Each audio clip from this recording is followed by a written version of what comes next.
uncertainty that miracle cures are no laughing matter. I bid you good day, sir. Oh, Mr. Marston, good to see you. How have you been keeping? I'm well, Mr. Mr. West Dickens. Nigel West Dickens of East Cheap, London, New Waverly, New York, and Armadillo, New Austin. At your service. At my service. At everyone's service. At the service of science, of knowledge, of life. How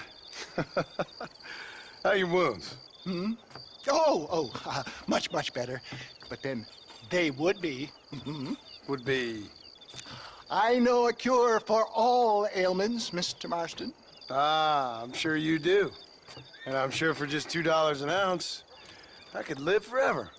Oh, but for you, sir, I'd do a bulk discount rate of $1.95 an ounce, as long as you buy 100 ounces or more. That's a lot of immortality. Give it up, old man. That's Mr. West Dickens to you, boy. Give it up, old man. Listen, Marston, I'm broke, but this stuff is good. It works. I need a healthy young man like you. Come along, let's ride over to my newest customer at Ridgewood, and I'll explain while we go. Okay. Head for Ridgewood Farm, John, and hurry. There are people there in dire need of my tonic.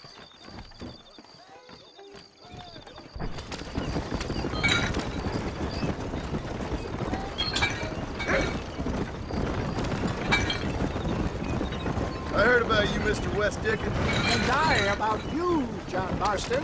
Hoodwinking the weak, gullible out of their hard-earned money. My dear boy, it is you who is gullible, if I may be so bold, for heeding such ill-informed scuttlebutt. You're as full of wind as a horse with the colic. I have been blessed with the gift of language, and for that I will not apologize. But the West Dickens elixirs speak for themselves. My thousands of happy customers attest to that. Stay on the road! You're going to destroy the merchandise! If my tonic is such a sham, how do you explain the fine battle in which you find me? Last time you saw me, I was knocking at death's door. You should thank the doctor for that. I reckon you were acting it up worse than it was. Act I can, John.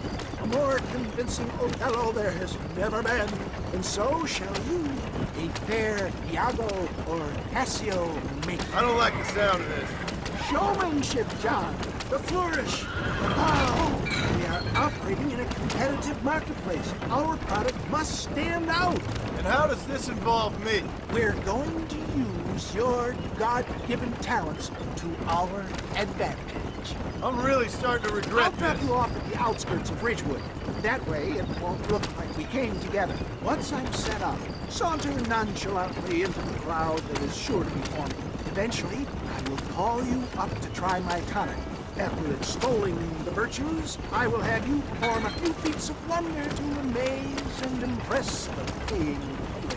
Such as? Oh, nothing out of the ordinary for a man in your line of work, I assure you. So it is all a sham.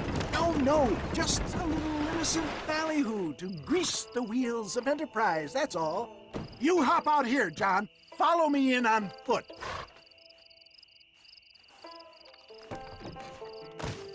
See you shortly, and remember, showmanship.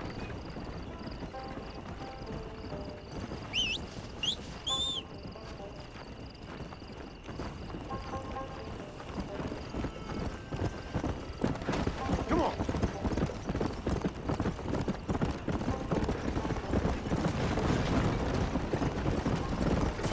Good to see you all, my friends. Prepare to be amazed. Friends, hard-working souls of Cholla Springs, gather round, gather round.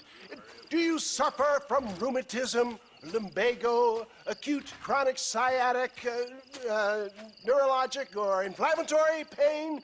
Well, I represent the only company that makes the genuine article that cures headaches, neuralgia, earache, toothaches, backache, swelling, sprains, sore chests, swelling of the throats, contracted cords and muscles, anxieties and ravaged nerves, stiff joints, wrenches, dislocations, cuts and bruises, and it adds vitality and vigor to the healthy man. But can you prove it, old man? Oh, I'm sure there's some customer here who could prove the qualities of it by... Take a drink right now. You, sir, come up here. Step right up. That's the spirit. Ladies and gentlemen, pay close attention. This poor, wretched volunteer, entirely unknown to me, will demonstrate the effects of Dr. West Dickens' own patent tonic. Be you a cowpoke or athlete, this miraculous elixir developed with the wisdom of the East keeps the muscles supple and relaxes the cords. It loosens the joints and gives a feeling of youth and vigor to the whole system. Not possible, I hear you say. Well, doubt no longer. Faith can move mountains, but I ask not for faith. I am a man of science, and today science will be vindicated. Your eyesight has greatly improved. Is that not so, friend? If you say so. That's right, it is. You heard him. What a good sport you are, sir. Now, gaze over yonder at that porch. If you squint, you may just be able to make out the skull that's hanging there. Go ahead, friend. Shoot that skull and demonstrate the miraculous eyesight you now possess. I can shoot better than that with my eyes closed. Remarkable! The eyesight of an eagle, granted by imbibing Dr. West Dickens' own patent tonic. Anybody can make that shot. This man is a fraud. If your eye's so damn sharp, why don't you try shooting my hat out of the air? My friends, our test case has been challenged to shoot a gentleman's hat out of the sky above our heads.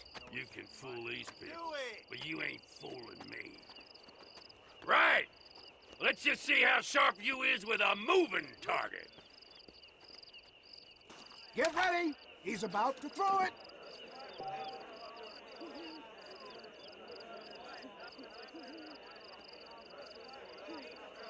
See? That tonic. Have you ever seen such an eye? Behold the power of the elixir, plucked out of the sky. Hey! Hey! What? You think you can put a hole in a man's hat and just walk away, do you? Hey, it don't work like that around here, mister. Come on! Are you a man or not? A challenge of battle has been offered to our volunteer. Prepare for a display of Herculean brawn. Hit me then, God damn it! That tonic won't save you. He is merely toying with you, ladies and gentlemen. You should have put whiskey in that bottle, Dickens. Tell me where you want it.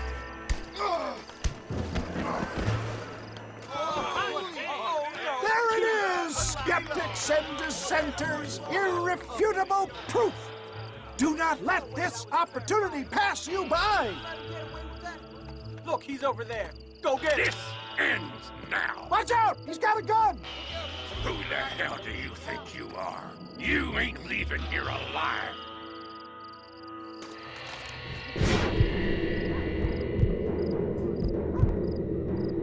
Ow! My hand! Marvelous shot, dear boy.